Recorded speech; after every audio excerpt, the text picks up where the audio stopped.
The Mandalorian Wars did not begin with thunderous Sith proclamations or crimson blades igniting in the shadows.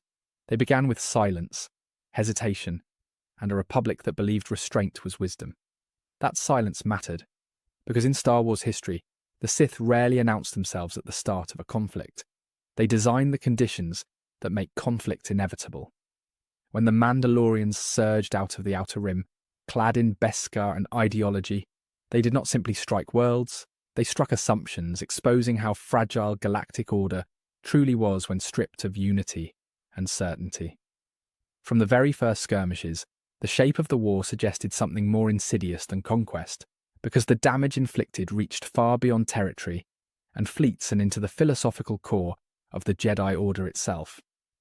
The most telling clue lies not in what the Mandalorians gained, but in what everyone else lost.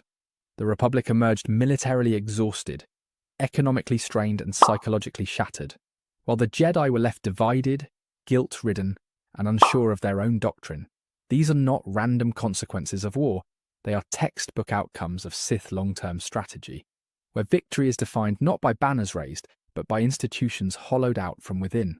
A war that weakens every major galactic stabilizer simultaneously, while empowering no lasting rival empire, is a war that serves a hidden beneficiary.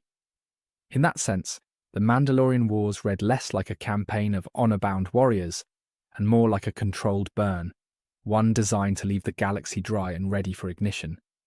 At the center of that inferno stands Revan, whose transformation remains one of the most precise ideological arcs in Star Wars history. Revan did not fall in a moment of rage or temptation. He evolved, step by step, through a sequence that mirrors classic Sith grooming. First came moral compromise, then isolation from the Council, followed by the normalization of increasingly brutal decisions, justified as necessary evils. The war functioned as a crucible that punished restraint and rewarded domination, slowly replacing Jedi philosophy with Sith logic, long before any Sith master ever revealed themselves. That kind of psychological reprogramming does not happen by accident. It happens when circumstances are engineered to make one worldview feel obsolete. The Jedi Council's refusal to intervene only sharpened that design. By choosing inaction, the Council created a fracture line that ran straight through the Order, separating doctrine from compassion and obedience from conscience. Young Jedi followed Revan because the war forced them to confront suffering firsthand, while the Council retreated into principle, hoping patience would preserve balance. Sith doctrine thrives on this exact kind of schism, because division is more corrosive than defeat. A conflict that forces Jedi to choose between helping the innocent and obeying the Council functions as an ideological trap, one that guarantees resentment regardless of the outcome. That trap snapped shut at Malachor 5, a battlefield that feels less like a strategic necessity and more like a lesson written in planetary-scale trauma. The activation of the mass shadow generator did not simply end a campaign, it annihilated certainty, creating echoes of guilt and horror that followed survivors for the rest of their lives. Sith philosophy teaches that true victory lies in psychological annihilation, not merely physical destruction, and Malachor achieved exactly that. It broke warriors, scarred Force sensitives, and ensured that no one who survived could ever view war, or the Force, the same way again. That is not Mandalorian honor culture. That is Sith pedagogy. Even the Mandalorians themselves seem ill-served by the outcome of the war they fought so fiercely. Mandalore the Ultimate pursued total war with relentless escalation, yet without any clear vision for post-war governance or galactic order. The Mandalorians conquered, destroyed and moved on, leaving no infrastructure for lasting rule and no political framework beyond domination. That pattern strongly suggests manipulation, because Sith strategy often involves redirecting a culture's greatest strength toward endless conflict, ensuring it burns itself out before it can ever threaten its true architects. Warriors were turned into weapons, and weapons are meant to be expended. When these elements are viewed together, the Mandalorian Wars begin to resemble a carefully arranged alignment of incentives, rather than a spontaneous eruption of galactic violence. The Republic was weakened, the Jedi were fractured, Revan was transformed, and the Mandalorians were spent. Every major actor suffered irreversible loss, except the Sith, who remained unseen and untouched. That asymmetry is difficult to ignore, especially when viewed through the lens of Sith history, where patience and indirect action are valued above open confrontation. The war did not need a Sith commander issuing orders from the shadows, it needed only a guiding intelligence that understood how suffering reshapes belief. And that guiding intelligence becomes impossible to dismiss once the wider context of the Old Republic is considered, particularly the presence of a Sith empire that specialized in waiting while its enemies destroyed themselves. Sith Emperor Vitiate did not require Mandalorian loyalty or even awareness to benefit from the chaos they unleashed. His doctrine favored attrition, exhaustion, and ideological corrosion, allowing others to bleed the galaxy dry before the Sith ever revealed their hand.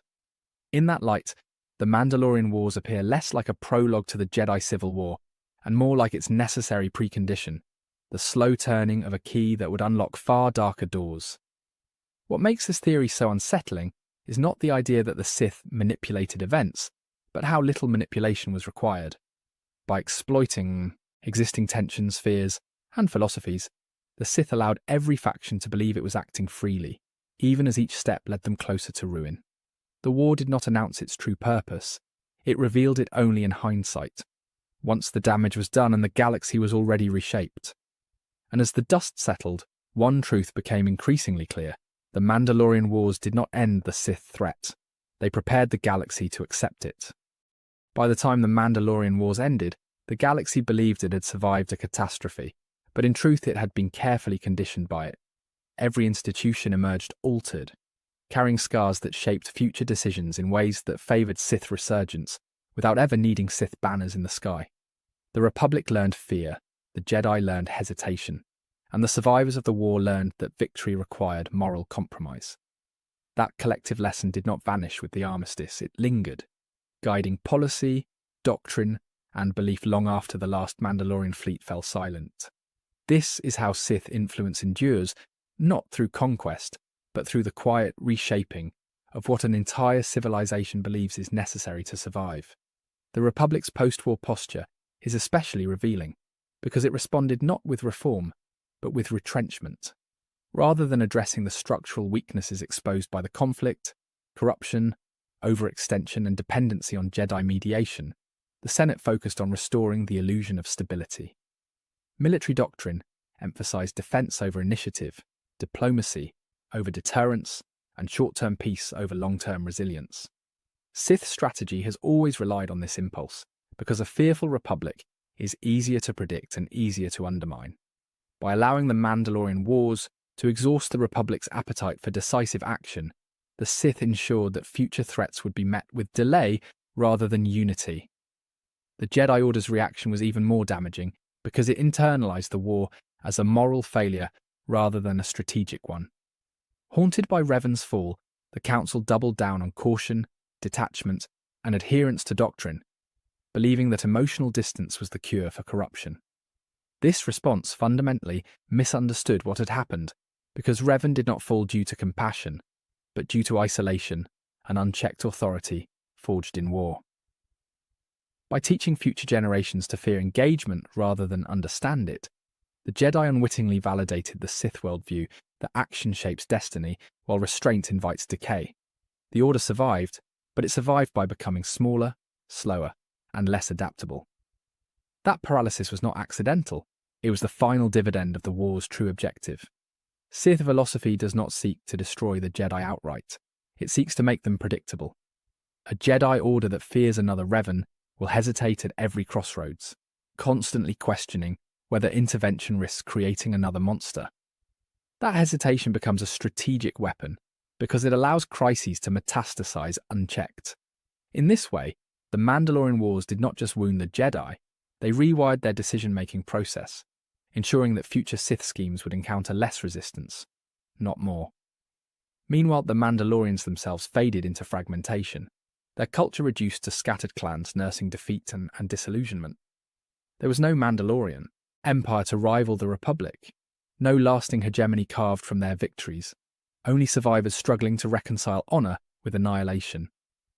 This outcome aligns perfectly with Sith operational logic, which treats powerful warrior cultures as consumable assets rather than partners.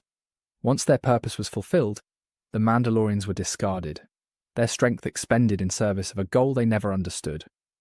Their fall stands as one of the clearest indicators that they were never meant to win, only to break others.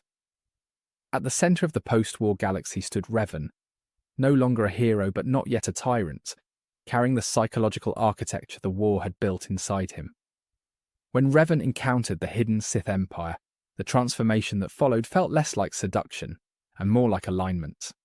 His worldview, shaped by impossible choices and utilitarian logic, already matched Sith principles of control, efficiency, and domination. This is why the Sith did not need to convince him that the galaxy was broken.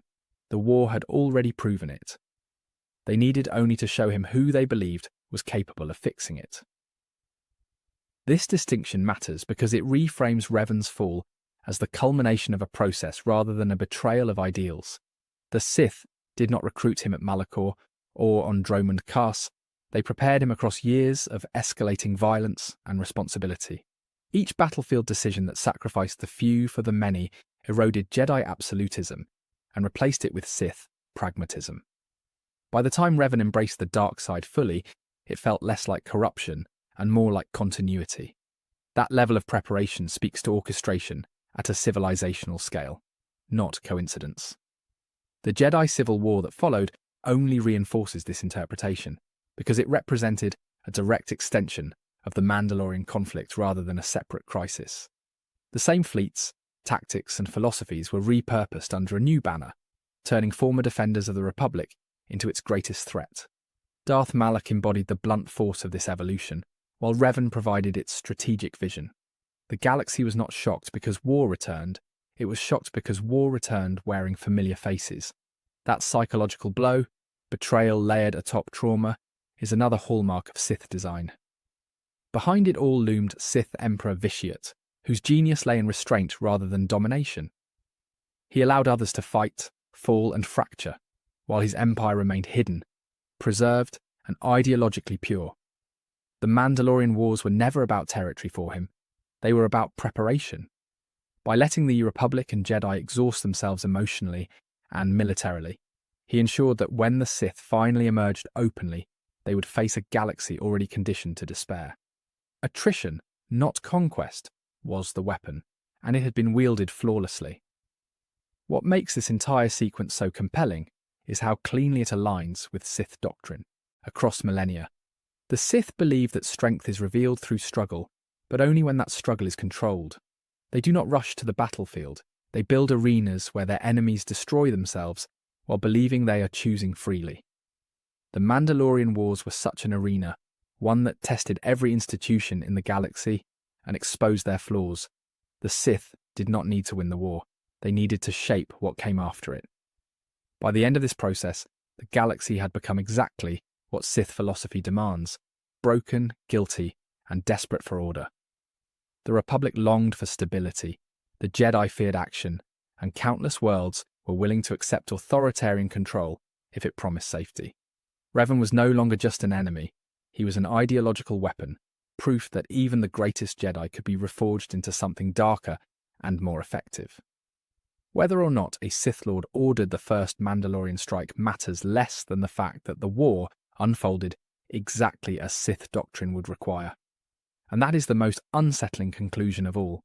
The Mandalorian Wars do not need a smoking gun or a signed Sith directive to prove manipulation, because their outcomes speak with chilling clarity. Every major result advanced Sith interests while crippling their rivals in ways that persisted for generations. In the Star Wars galaxy, coincidence rarely operates on that scale. When a conflict leaves the Sith stronger without ever revealing them, it is no longer reasonable to ask whether they were involved, only how far back their influence truly reached. Thanks for watching. If you like my content, be sure to check out my third channel, Critical Analysis Hub Art. I will be posting art that I have made like scratch art and posting on there. Also be sure to follow my Facebook page and the TikTok. I am thankful for all the support that everyone has given me the past year and look forward to the success that we will have in the future.